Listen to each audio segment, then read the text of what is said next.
Hello everybody and welcome to Loganic One-Shots featuring Sword Coast Legends. Sadly, most of the commentary that we had for this video was completely unusable, so I'm basically going it alone. This was supposed to be a co-op venture. As you can see, I am joined by Dragon, and things did not go as planned. So I'm going to talk over this and tell you guys exactly what was going through our minds as we played this game, and some of the things that we thought could be improved, some of the things that we thought were okay, and we're just going to start off with that. So Dragon was playing a paladin, a dwarf paladin for this run through.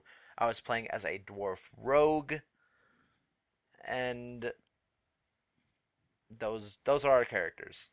So immediately when I got in the game, I was expecting Dungeons and Dragons. After all, that's what's plastered all over the game when you first started up. It's this Dungeons and Dragons game. You're going to have such a good time if you love Dungeons and Dragons. So I was really interested in it. I was all pumped up. I was ready to play. And then we got in, and I was slightly disappointed. Now, the game itself, according to Dragon, had his own disappointments if you're actually familiar with the Dungeons & Dragons series.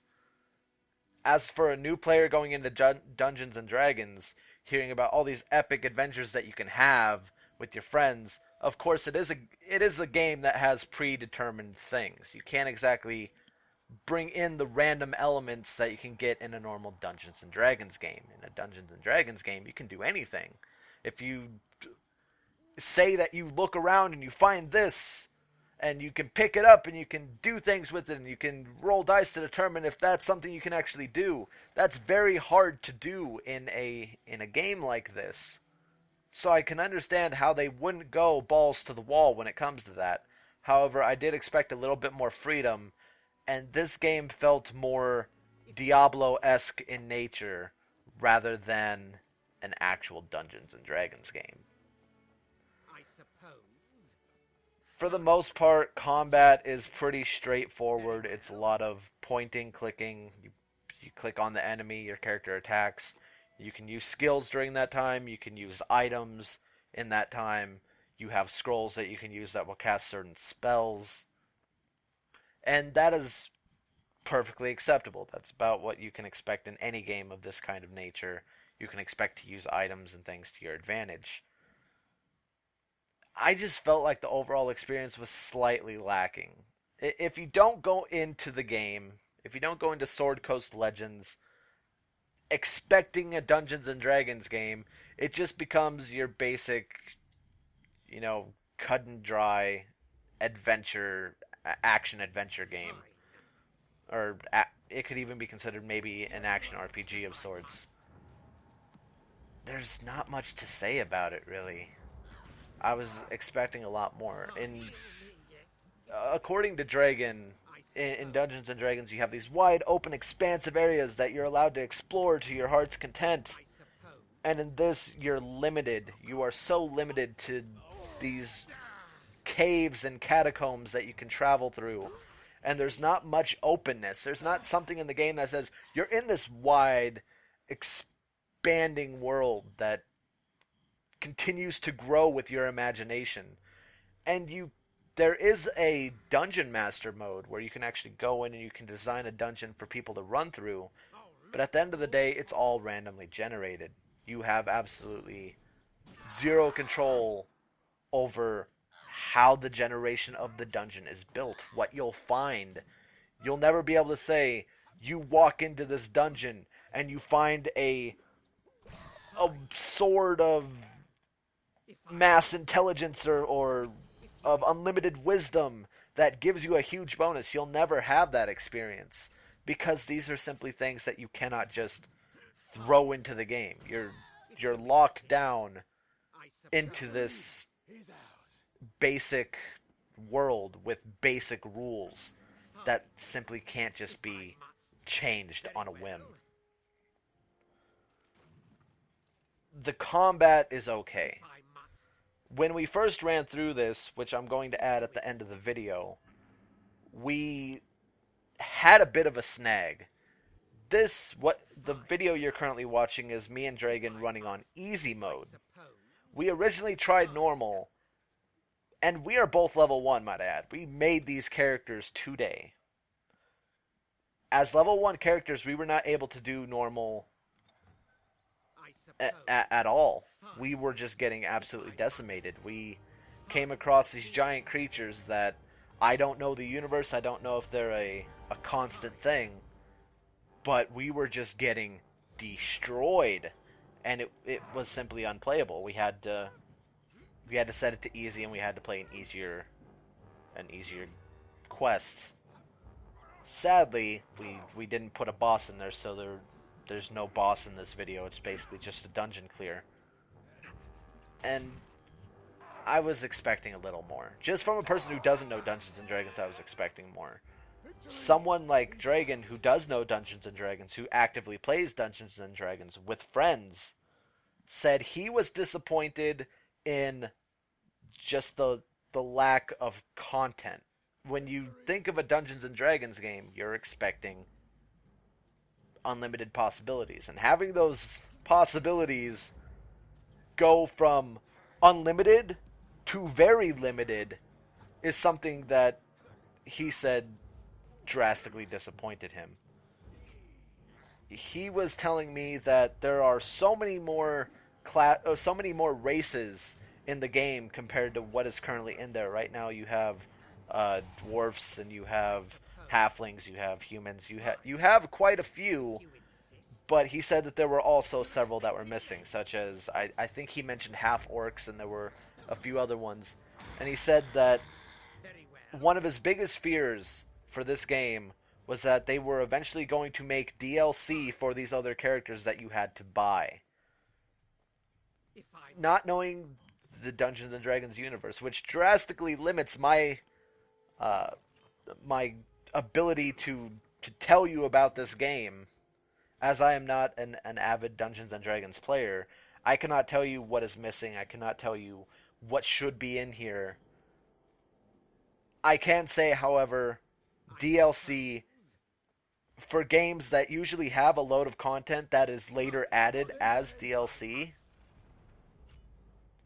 it ruins a game. It can ruin the entire image of a franchise if you do this. And several games have already done this. I'm sure there have been plenty of games that you hold near and dear that as soon as they added some sort of DLC or they added some sort of microtransactions, you've probably completely lost your love for the series as a whole, just because of that one time they decided to ruin it. I am in no way saying that that is what is going to happen to this game. I have full confidence in the developer that something like that will not happen. I don't really know much about the developer. I've heard of very few games that they have done. I think the developer is N-Space, and this may even be their first project taken on, and it's a pretty big project to take on. You're taking on Dungeons and Dragons here, people. This game has been going on forever, and it can go on forever until the end of time, because people are always going to want to make up their own stories and let their friends play them. That is how Dungeons and Dragons as a whole works. I can only hope that they're the kind of developer who respects fans of the game, and that they are fans themselves who want to expand the game without having to make people pay an arm and a leg for it. I can only think of so many things that I really liked about the game just as a person going into it for the first time. Going into the series. Franchise. Going into the franchise for the first time. I think that would be the proper way to put it. If you have enough people This game is fantastic. Hell, even having Dragon play it with me, compared to when I played it by myself, was fun. For a simple dungeon crawler experience, you want someone there with you. It makes the game 10 times more entertaining when you have someone to bounce something off of. When you guys are sitting there, sitting or looking into chests and finding items inside. Oh, hey, look, I just got the staff. You're playing a wizard character. This would be perfect for you. Oh, hey, I found this scroll. My character is mostly melee. I don't use magic. This could benefit you. Just sitting there communicating with your party members is it made the game so much fun to do. I love the idea of randomly generated dungeons. I mean, you'd expect it out of a game like this. Any dungeon crawler should, in theory anyway, have randomly generated dungeons just because you want that replayability. Every game should have that replayability. I don't remember off the top of my head if Dungeon Siege had it. It was a while back, so I want to say they didn't have it at all. It was just running through the same dungeons, but they also had a storyline that kind of pushed the games along. Whereas this game, it does have a story mode, but that's not what we were running in this instance. We were running just dungeon runs, which it's a quick run, essentially. You want to play the game, you don't want to spend too much time on it, you don't want to dedicate yourself to one thing. You set up a dungeon. You can choose how many floors you want, you can choose what kind of enemy types are on that floor, you can choose the boss of the level, you can choose whether you even want to have a boss. If you want to have a certain objective, grab this item and then leave, you can do that too. The amount of creativity you can have with the dungeons, while limited, is still enough to keep the game fresh for quite a long time. I didn't hate this game. Was I thrilled by it? It was okay. It's great. It's a great time waster. It's great if you have friends to play with. Would it be something I could go back to? I very rarely go back to a game that I've either beaten or that just, if it doesn't catch my interest, I'm not going to play it again. And sadly, due to my own opinion, I probably would not go back to this game. I love dungeon crawlers. I love action RPGs. This didn't feel much like an action RPG to me. It felt like a strategy game that was trying too hard to be an action game. I felt like if I didn't do the right moves, if I didn't take my time, I was going to get slaughtered. And that ruins everything. Everyone wants to feel like a badass. In every game you play, you have certain games where you're supposed to feel helpless. All the horror games that I play and everything, you're supposed to feel that way. That's how you get the most enjoyment out of that game, is by putting yourself in the character's shoes, where you're helpless, defenseless, you can't do anything. You're not supposed to feel defenseless or helpless in this game. You want to feel powerful, but you start off at level 1 doing absolutely no damage, which, fine if you do it right.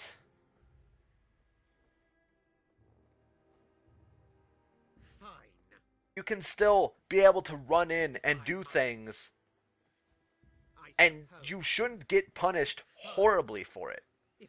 One of the best examples I can say to this is, you guys are going to hate me for this, Diablo 3. Yeah, they're probably different genres in general, because this game does require more thought. It doesn't require more thinking.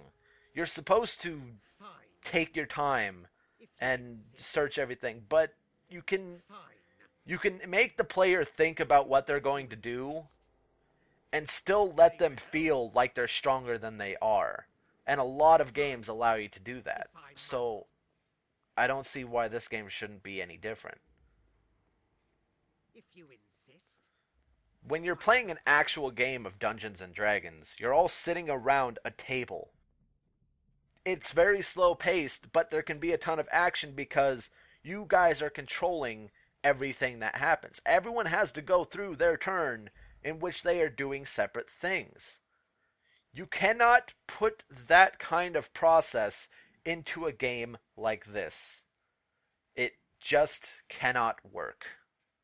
Because this game is a lot faster paced than an actual tabletop game of Dungeons and Dragons. When you're all sitting around and you're having some drinks and you're having fun, having a laugh, you can take as much time as you want. There's a reason why most people who play the game have weekly sessions, because that's a day where they get to take a break, they take a load off, and they just have fun. A game like this is meant to be played every day.